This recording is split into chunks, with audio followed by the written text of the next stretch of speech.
اکثر غیر مسلم یہ خیال کرتے ہیں کہ جس طرح بڑے آدمی خوشامد سے خوش ہوتے اور عاجزی سے ہاتھ جوڑنے سے پگھل جاتے ہیں، بس یہی کچھ کر کے دیوتاؤں کو بھی اپنے اوپر مہربان کیا جا سکتا ہے۔ اسی بنا پر ان مذاہب کے لوگ بس اسپیسیفک ٹائم پہ مخصوص ریچولز کرنے کو ہی عبادت سمجھتے ہیں، مگر اسلام میں عبادت کا کانسیپٹ یہ نہیں ہے۔ اسلام میں اصل عبادت سے مراد یہ ہے کہ انسان کی ساری زندگی خدا کی فرمانبرداری میں بسر ہو، وہ اپنے آپ کو خدا کا ہمیشہ اور ہر وقت کا ملازم یعنی ہول ٹائم سرونٹ سمجھے۔ اس کا سونا جاگنا، کھانا پینا، چلنا پھرنا، غرض سب کچھ خدا کی فرمانبرداری میں ہو۔ اپنے گھر، سوسائٹی، کاروبار، حکومت، عدالت، فوج، تجارت، غرض ایک ایک بات اور ایک ایک کام میں وہ خدا کی مقرر کردہ لمٹس کا خیال رکھے۔ یہ ہے اصلی عبادت۔ مگر اپنے نفس اور شیطانی وسوسوں کے باوجود صرف ایک خدا کی اطاعت بہت ہی کٹھن بلکہ دنیا کا مشکل ترین کام ہے۔ لہٰذا اس کے لیے ایک بڑے ہی زبردست انڈیویجول اور کلیکٹیو ٹریننگ پروگرام کی ضرورت ہے، جس کے لیے اسلام میں نماز، روزہ، زکوٰۃ اور حج کی عبادتیں فرض کی گئی ہیں۔ انہیں عبادت کہنے کا مطلب یہ نہیں ہے کہ یہی عبادت ہیں، بلکہ یہ ہے کہ ایک مسلمان کو اصلی عبادت کے لیے تیار کرنے کا لازمی ٹریننگ کورس ہے۔ نماز ٹریننگ کیسے؟ نماز امت مسلمہ کو ایک فوج اور ایک مسلمان کو اس فوج کے سپاہی کی طرح ٹریٹ کرتی اور اسی طرز پر ان کی ٹریننگ کرتی ہے۔ جس طرح فوج میں کئی بار سائرن بجا کر سپاہیوں کو ایک جگہ حاضر ہونے کا حکم دیا جاتا ہے، ان کو بار بار پریڈ کرائی جاتی ہے تاکہ سپاہیوں کو حکم سمجھنے اور اسے ماننے کی عادت ہو اور وہ جنگ کے لیے تیار ہو جائیں۔ ٹھیک یہی کام نماز امت مسلمہ کے ہر سپاہی کے ساتھ بھی کرتی ہے۔ وہ کیسے؟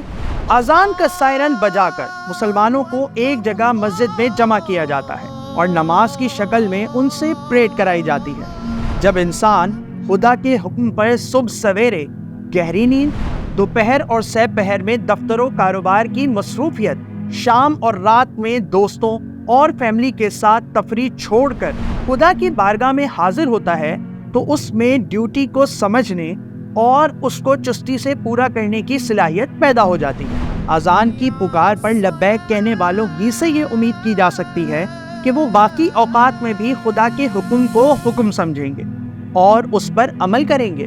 پھر اس ٹریننگ کے ساتھ نماز ایک ٹیسٹ بھی ہے جس کے ذریعے روزانہ 5 مرتبہ کارآمد اور ناکارہ آدمیوں کی نشاندہی ہوتی رہتی ہے۔ یہ ایسا ٹول ہے جو روزانہ گن کر بتا دیتا ہے کہ آج کے دن کتنے اور کون سے آدمی اصلی عبادت کے لیے قابل اعتماد پائے گئے۔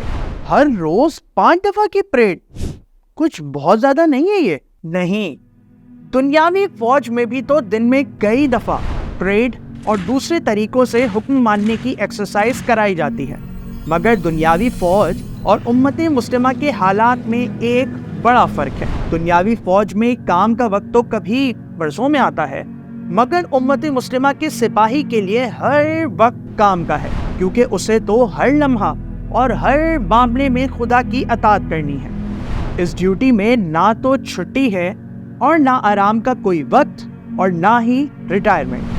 پھر ایسی سخت ڈیوٹی کے لیے کیسے سخت ڈسپلن، کیسی زبردست ٹریننگ اور کتنے شدید ٹیسٹ کی ضرورت ہے۔ لہٰذا اس خدائی فوج کے ساتھ تو یہ بڑی رعایت ہے کہ ایسی مشق دن میں صرف 5 مرتبہ ہی ہو۔ 5 وقتہ نماز کا ایک فائدہ یہ بھی ہے کہ انسان کے ذہن میں اس بات کا شعور ہر وقت تازہ رہتا ہے کہ وہ اللہ ہی کا بندہ ہے۔ اور نماز ایک مسلمان کا کیریکٹر کیسے بناتی ہے؟ ایک مسلمان کے کیریکٹر کی بنیاد ایمانیات ہے۔ خدا کی ناراضگی کا خوف، اس کی خوشنودی کا شوق، اس کے سامنے جواب دہی کا احساس اور یہ احساس کہ وہ ہر جگہ ہر وقت ہمیں دیکھ رہا ہے۔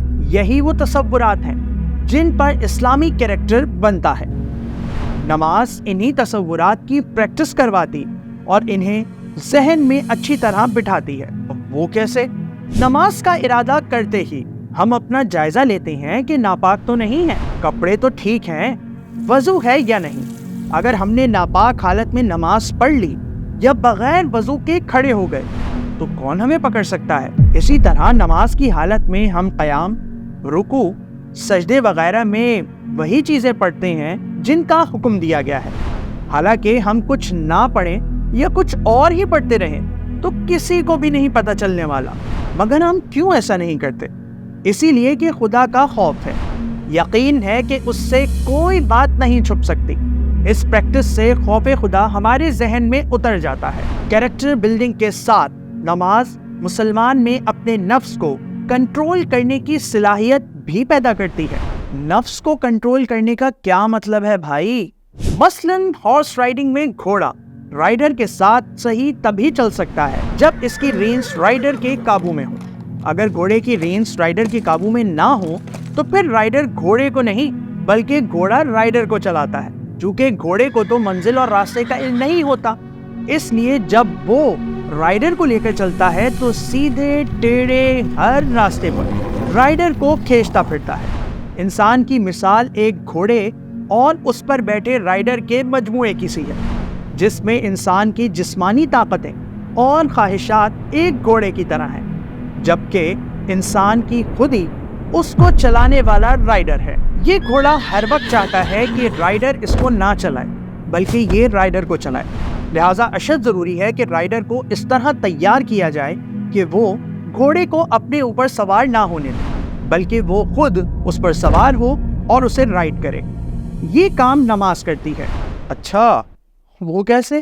نماز میں دعاؤں اور تسبیحات کے ساتھ وقت کی پابندی، پاکی اور وضو کی شرط اور جسمانی حرکات اسی لیے رکھی گئی ہیں کہ رائڈر اپنے گھوڑے پر پوری طرح قابو حاصل کر لے اور گھوڑے کو اس کے حکم کے مطابق چلنے کی پریکٹس ہو جائے۔ ذرا سوچو، سردی کے موسم میں صبح کا وقت ہے اور گرم لحاف میں نیند کا مزہ، آرام طلب نفس کہتا ہے پڑے رہو، مگر نماز کہتی ہے اٹھو، غسل کی حاجت ہے تو نہاؤ، پانی گرم نہیں تو ٹھنڈے سے، اور چلو مسجد۔ اس وقت اگر مسلمان نے نفس کا مطالبہ پورا کر دیا تو گھوڑا اس پر سوار ہو گیا، اور اگر نماز کا مطالبہ پورا کر دیا تو وہ گھوڑے پر۔ ٹھیک یہی مقابلہ ظہر، عصر، مغرب اور عشاء کے وقت بھی ہوا۔ یوں نماز ہر وقت مسلمانوں کی اونگتی ہوئی ول پاور کو جگاتی ہے۔ اس طرح گھوڑے کا باغیانہ زور ٹوٹتا چلا جاتا ہے اور رائڈر کو اس پر کنٹرول حاصل ہو جاتا ہے۔ یوں نماز اسلامی سوسائٹی کے ایک ایک مسلمان کو تیار کرتی ہے تاکہ وہ ہر وقت خدا کی اطاعت کر سکے۔ انڈیویجول کی ٹریننگ تو ہو گئی، تو پھر کلیکٹیو ٹریننگ کی کیا ضرورت؟ ایک انڈیویجول خدا کی اطاعت و عبادت کر ہی نہیں سکتا جب تک کہ وہ لوگ جن کے درمیان وہ رہتا ہے اس میں اس کے مددگار نہ ہو، کیونکہ ہر انڈیویجول کی زندگی دوستوں، پڑوسیوں اور بہت سے دوسرے تعلقات کے ساتھ بندھی ہوتی ہے، لہٰذا ضروری ہے کہ وہ سارے بندے جو خدا کی عبادت کرنا چاہتے ہیں وہ ایک گروپ، ایک جماعت بنے۔ تو نماز ایسی جماعت کیسے بناتی ہے؟ اس مقصد کو اچیو کرنے کے لیے فرض نماز کو باجماعت ادا کرنے کا حکم دیا گیا ہے اور اس کی بہت سخت تاکید کی گئی ہے۔ باجماعت نماز اجتماعی نظام کا پورا اسٹرکچر بناتی، اسے قائم کرتی اور قائم رکھتی ہے، اور دن میں 5 مرتبہ اس کو حرکت میں لاتی ہے تاکہ وہ ایک مشین کی طرح چلتا رہے۔ اس ضمن میں سب سے پہلی چیز ہے اذان۔ اس پکار کو سن کر ہر طرف سے مسلمانوں کا مرکز یعنی مسجد کی طرف دوڑنا اپنے اندر وہی کیفیت رکھتا ہے جو سائرن بجنے پر فوج کی ہوتی ہے۔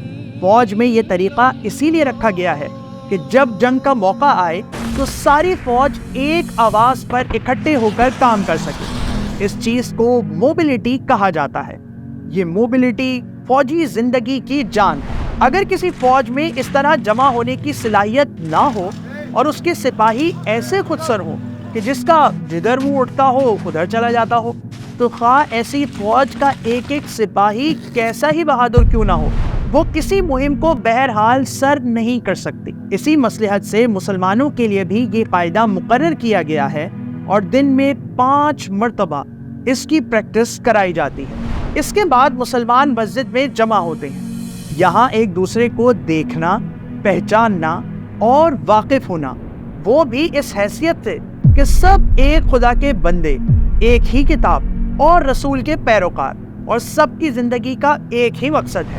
خود بخود یہ خیال پیدا کرتا ہے کہ یہ سب ایک قوم ہے، ایک ہی فوج کے سپاہی ہیں، ایک دوسرے کے بھائی اور دوست ہیں۔ اسی ملنے دیکھنے میں آٹومیٹیکلی یہ بھی سامنے آ جاتا ہے کہ کوئی مسلمان بھائی پھٹے پرانے کپڑوں میں تو نہیں ہے، فاقہ زدہ چہرہ لیے تو نہیں آیا، اندھا معذور تو نہیں۔ اس سے خود بخود دوسروں کے دل میں ہمدردی کا جذبہ پیدا ہو جاتا ہے۔ یہ گیدرنگ موقع فراہم کرتی ہے کہ خوشحال بے قصوں پر رحم کھائیں، بدحال امیروں تک پہنچ سکیں۔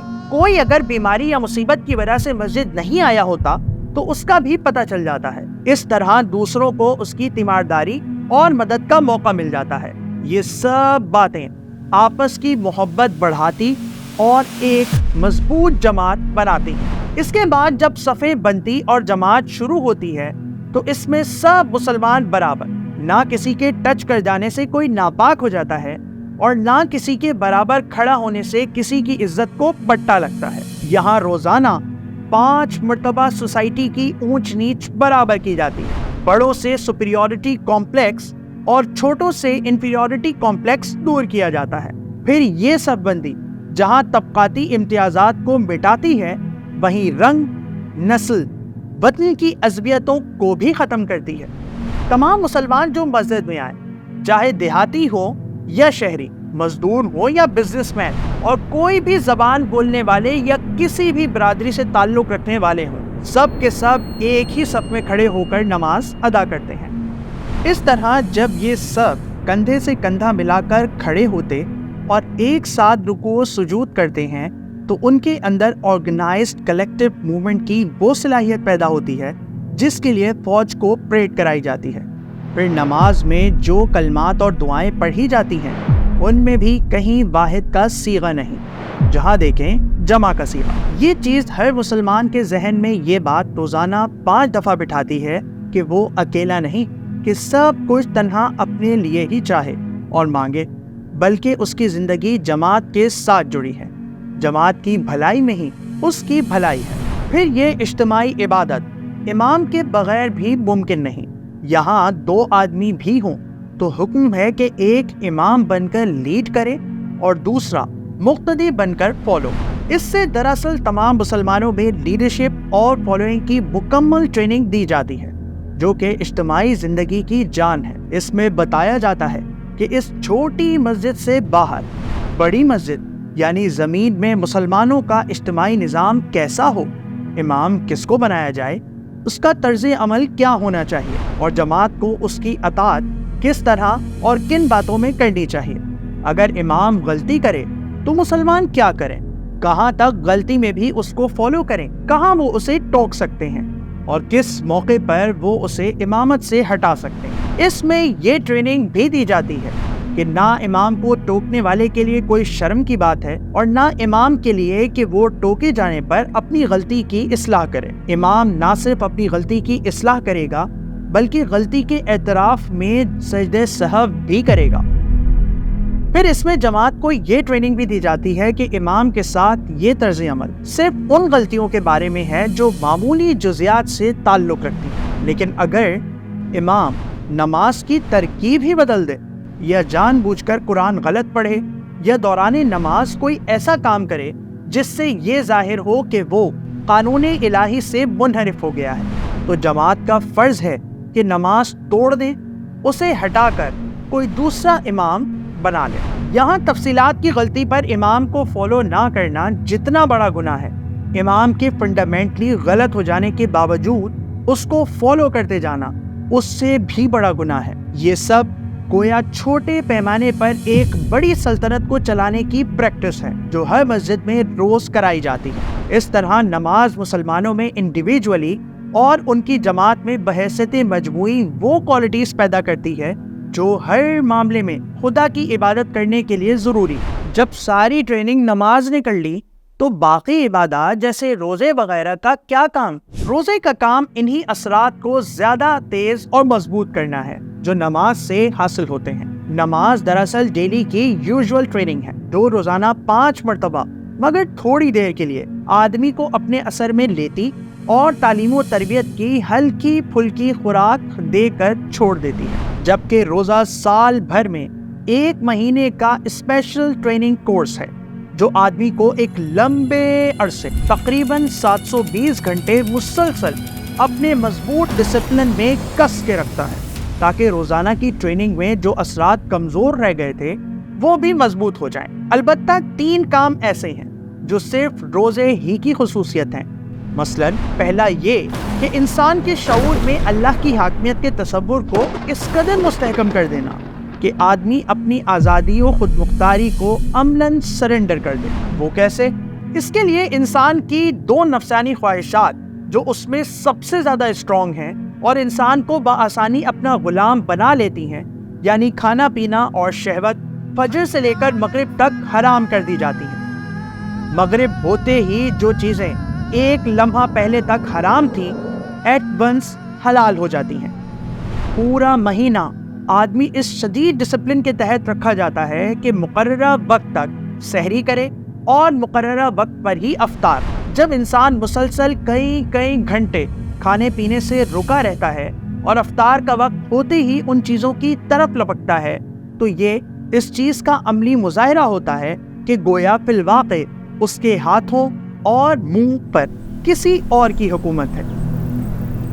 یہ چیز احساس بندگی کو انسان کے کانشیس اور سب کانشیس میں بٹھا دیتی ہے۔ دوسری چیز ہے اوروں کی محرومی کا احساس اور باہمی امداد کا فروغ۔ روزہ عارضی طور پر تمام لوگوں کو ایک سطح پر لے آتا ہے، اگرچہ امیر ہی رہتا ہے اور غریب، لیکن روزہ چند گھنٹوں کے لیے امیر پر بھی وہی کیفیت طاری کر دیتا ہے جو اس کے فاقہ کش بھائی پر گزرتی ہے۔ نتیجتاً وہ اس کی مصیبت حقیقی طور پر محسوس کرتا ہے۔ یہ احساس اسے غریب کی مدد پر اکساتا ہے۔ تیسری چیز ہے تقوی کی فضا۔ رمضان کا مہینہ گویا خیر و صلاح اور تقوی و طہارت کا موسم ہے، جس میں برائیاں دبتی ہیں اور نیکیاں پھیلتی ہیں۔ اس زمانے میں آدمی کو گناہ کرتے شرم آتی ہے، یوں سال بھر میں پوری آبادی کی صفائی ہو جاتی ہے۔ تو بس نماز روزہ کافی ہو گئے نا؟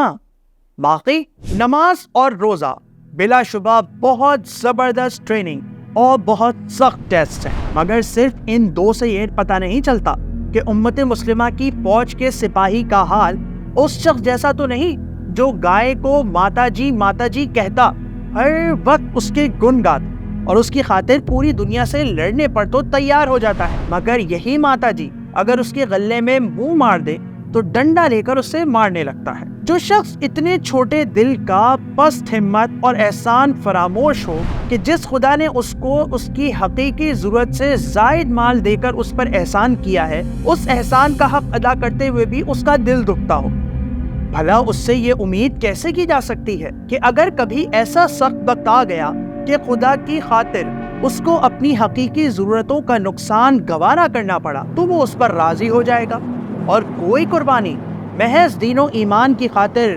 برداشت کرے گا؟ یہی امتحان زکوٰۃ لیتی ہے۔ زکوٰۃ ایز اے ٹیسٹ تو کلیئر ہے، مگر یہ ٹریننگ کس چیز کی دیتی ہے؟ دیکھو، انسان کا نفس اسے کہتا ہے کہ جو مال تمہارا ہے اس کو تمہاری ہی ضرورت اور آسائش پر خرچ ہونا چاہیے یا اس سے اور مال بنانا چاہیے۔ بھلا تم کیوں خواہ مخواہ اپنا روپیہ دوسروں پر خرچ کرو؟ لیکن جب ایک مسلمان بحث خدا کے حکم پر اپنا مال دیتا ہے تو اس میں فراخ دلی، بلند حوصلہ، اعلیٰ ظرفی کی کوالٹیز پیدا ہوتی ہیں۔ اس میں یہ احساس مضبوط ہوتا ہے کہ اس کا مال اس کا اپنا نہیں بلکہ خدا کی امانت ہے۔ پھر مالدار آدمی جب یہ کم سے کم مال یعنی ضرورت سے زائد مال کا 2.5% زکوٰۃ خدا کی راہ میں دیتا ہے تو اس کا یہ عمل گویا اس مال کے آگے بنے فینس کو توڑ دیتا ہے جو آدمی کو راہ خدا میں خرچ کرنے سے روک رہا تھا۔ یوں آدمی زکوٰۃ کے علاوہ بھی اپنا مال خدا کی راہ میں خرچ کرنے لگتا ہے۔ جس قوم کے امیروں میں روزے کی وجہ سے غریبوں کا احساس ہو اور زکوٰۃ کی شکل میں مالی مدد فرداً ضرورت مندوں کو تلاش کر کے ان تک پہنچائی جاتی ہو، وہاں غریب و امیر میں حسد کے بجائے شکر گزاری اور احسان مندی کا تعلق قائم ہوتا ہے، اور یوں سوسائٹی میں امیر و غریب کی وہ جنگ کبھی رونما نہیں ہوتی جو دوسری قوموں میں ہو سکتی ہے۔ اچھا تو پھر حج وہ کس لیے؟ حج کا مقصد یہ ہے کہ مسلمان خواہ وہ کسی قوم اور کسی ملک سے تعلق رکھتے ہوں، سب کے سب ایک مرکز سے وابستہ ہو جائیں اور ایک بین الاقوامی جماعت یعنی امت بنائیں۔ ذرا تصور کرو، ادھر مشرق سے ادھر مغرب سے، یہاں شمال سے وہاں جنوب سے، بے شمار قوموں اور ملکوں سے لوگ ہزاروں رستوں سے ایک مرکز کی طرف چلے آ رہے ہیں۔ ان کی شکلیں مختلف اور رنگ الگ ہیں، مگر مکہ کے قریب پہنچ کر سب اپنے قومی لباس اتار کر ایک ہی طرز کا یونیفارم پہن لیتے ہیں۔ سب کی زبانیں تو مختلف ہوتی ہیں مگر نعرہ ایک، لبیک اللہم لبیک لبیک لا شریک لک لبیک۔ سب اللہ اکبر کے اشارے پر اٹھتے بیٹھتے، رکوع و سجود کرتے اور ایک ہی قرآن عربی کو پڑھتے ہیں۔ یوں زبانوں، قومیتوں، رنگوں اور نسلوں کا اختلاف ٹوٹتا ہے اور ایک عالمگیر جماعت یعنی امت مسلمہ بنتی۔ لاکھوں مسلمانوں کا یہ سالانہ اجتماع موقع فراہم کرتا ہے کہ حج پر آئے ہوئے مسلمانوں کی ایسی تعلیم و تربیت بلکہ صحیح معنوں میں اوور ہالنگ کر لی جائے کہ یہ لوگ امت مسلمہ کے جانباز سپاہی بن کر لوٹیں۔ حج پہ آئے ہوئے لوگوں کی نقل و حرکت، چال چلن اور عادات و اطوار کو دیکھ کر بآسانی یہ بھی معلوم کیا جا سکتا ہے کہ کس علاقے کے مسلمانوں میں کیا اچھائیاں اور کیا خرابیاں ہیں، جس سے ان خرابیوں کی اصلاح کا منصوبہ بنانا ممکن ہو جاتا ہے۔ یہ ہے وہ ٹریننگ جو عبادات مہیا کرتی ہیں۔ تو بھائی اس ٹریننگ کے ریزلٹس ہمیں کیوں نظر نہیں آتے؟ ہر کام جو انسان کرتا ہے، چاہے وہ عبادت ہو یا کچھ اور، اس میں دو چیزیں ہوتی ہیں۔ پہلی چیز ہے مقصد جس کے لیے وہ کام کیا جاتا ہے، اور دوسری کام کی وہ شکل جو مقصد کے حصول کے لیے اختیار کی جائے۔ مثلاً کھانا کھانے سے ہمارا مقصد زندہ رہنا اور جسم کی طاقت کو بحال رکھنا ہے، جبکہ اس کی شکل کھانا کھانے کے یہ 4 اسٹیپس ہیں: نوالا بنانا، منہ میں ڈالنا، دانتوں سے چبانا اور حلق سے نیچے اتار دینا۔ اس سارے عمل میں اہم چیز وہ مقصد ہے جس کے لیے ہم کھانا کھاتے ہیں، نہ کہ صرف کھانے کے یہ 4 اسٹیپس۔ اگر کوئی شخص روٹی کے بجائے مٹی کا نوالا بنائے، منہ میں ڈالے، دانتوں سے چبائے اور حلق سے نیچے اتار دے اور کہے کہ چونکہ اس نے کھانے کے 4 اسٹیپس پورے کیے ہیں اس لیے اب اسے زندگی کی طاقت حاصل ہو جانی چاہیے، تو اسے تم کیا کہو گے؟ کوئی پاگل ہی ہوگا یہ۔ بالکل، کیونکہ اس نے کھانے کا مقصد سمجھا ہی نہیں، بس ان 4 اسٹیپس ہی کو کھانا کھانا سمجھ لیا ہے۔ زندگی کی طاقت تو حاصل تبھی ہوگی جب روٹی پیٹ میں جا کر ہضم اور خون بن کر سارے جسم میں پھیلے۔ اس کے لیے کھانے کے اسٹیپس اگرچہ ضروری ہیں مگر محض ان کے ادا کر دینے سے کام نہیں چل سکتا۔ ٹھیک یہی معاملہ ایک عام مسلمان عبادات کے ساتھ کرتا ہے۔ اس نے ان کی ظاہری صورت ہی کو عبادت سمجھ لیا ہے اور ان ظاہری اسٹیپس کو پورا کر لینے کے بعد سمجھتا ہے کہ عبادت کر لی اور اس کا اثر ہونا چاہیے۔ تمہیں کیسے پتا کہ ایک عام مسلمان عبادت کا مقصد نہیں جانتا اور ظاہری اسٹیپس ہی کو عبادت سمجھتا ہے؟ تو پھر آخر اور کیا وجہ ہے کہ ایک مسلمان روزے کی حالت میں کھانے پینے سے تو پوری شدت سے پرہیز کرتا ہے مگر جھوٹ، غیبت، لڑائی جھگڑا اور باقی تمام کام جوں کے تو جاری رکھتا؟ یہ اسی لیے تو ہے کہ وہ روزے کے ظاہری اسٹیپس یعنی کھانے پینے سے پرہیز ہی کو عبادت سمجھتا ہے۔ یہ ہے وہ سبب کہ عبادتیں بے اثر ہو گئیں۔ چلو ایک عام مسلمان ایسا ہی صحیح، مگر کچھ لوگ ٹھیک بھی تو ہوں گے نا، ان کی بھی عبادتیں بے اثر کیوں ہیں؟ کیونکہ اسلام کا پورا سسٹم انٹیکٹ نہیں ہے۔ کیا مطلب؟ میں کچھ سمجھا نہیں۔ دیکھو، جیسے اس گاڑی میں بہت سے پارٹس ایک دوسرے کے ساتھ جڑے ہوئے ہیں، وقتاً فوقتاً اس میں انجن آئل ڈالا جاتا ہے، سالانہ سروس اور کبھی کبھار اوور ہالنگ کی جاتی ہے۔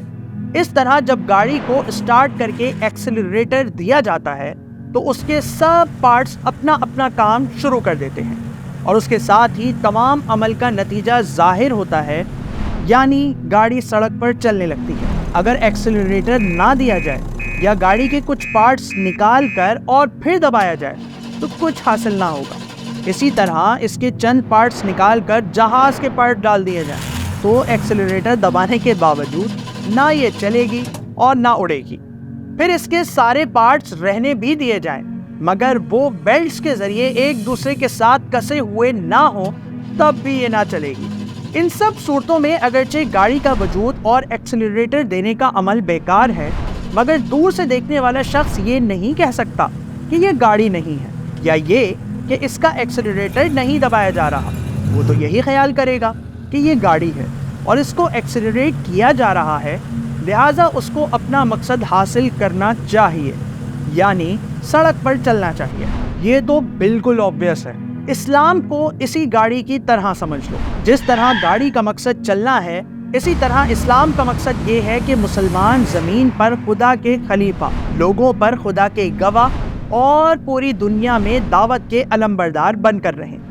اس مقصد کو پورا کرنے کے لیے اسلام میں وہ پارٹس جمع کیے گئے ہیں جو اس غرض کے لیے ضروری اور مناسب ہیں۔ اسلامی نظام حکومت سے ان کو ایک ترتیب سے ایک دوسرے کے ساتھ کسا گیا ہے تاکہ جو ہی اسلام کی اس گاڑی میں نماز کا ایکسلریٹر دبایا جائے، زکوٰۃ کا انجن آئل ڈالا جائے، سالانہ سروس کے روزے رکھے جائیں اور اوور ہالنگ یعنی حج کیا جائے تو نتیجہ یعنی اسلام کا غلبہ اور خدائی قانون کا تسلط اسی طرح ظاہر ہونا شروع ہو جائے جیسے ایکسلریٹر دبانے پر گاڑی چلنا شروع کر دیتی ہے۔ یہ سب کچھ ہو تو رہا ہے، پھر چل کیوں نہیں رہی یہ اسلام کی گاڑی؟ کیونکہ ایکسلریٹر دبانا، سالانہ سروس کرنا، آئل ڈالنا اور اوور ہالنگ مفید تبھی ہو سکتا ہے جب اس فریم میں اس گاڑی کے سارے پارٹس ہوں اور اسی گاڑی ہی کے ہوں اور ویسے ہی کسے ہوئے ہوں جیسے کار بنانے والی کمپنی نے انہیں جوڑا۔ تو کیا ایسا نہیں ہے؟ یہاں تو معاملہ ہی کچھ دوسرا ہو گیا ہے۔ اسلامی نظام حکومت ہی نہ رہا جس سے یہ پارٹس کسے رہیں، بس بیلٹس ڈھیلی ہو گئی اور سب کچھ بکھر گیا۔ پھر گاڑی کے بہت سارے پارٹس نکال ڈالے گئے، ان کی جگہ اپنی اپنی پسند سے جس مشین کا پارٹ چاہا فٹ کر لیا گیا، مگر دیکھنے والا یہی سمجھتا ہے کہ یہ اسلام ہے اور ہم سب مسلمان۔ بس جب اسلام کی اس گاڑی کو ایکسلریٹ کریں تو نتیجہ حاصل ہونا چاہیے، مگر اسے کیا خبر اس ظاہری فریم کے اندر کیا کچھ کارستانیاں کی گئی ہیں۔ یہ ہے وہ سبب کہ ہماری عبادتیں بے اثر ہو گئیں اور یہ یوں ہی بے اثر رہیں گی جب تک ہم اسلام کی اس گاڑی کے سارے اور اس کے اپنے پارٹس بالکل ویسے ہی کس کر نہیں جوڑ دیتے جیسے گاڑی بنانے والی کمپنی نے کبھی انہیں جوڑا تھا۔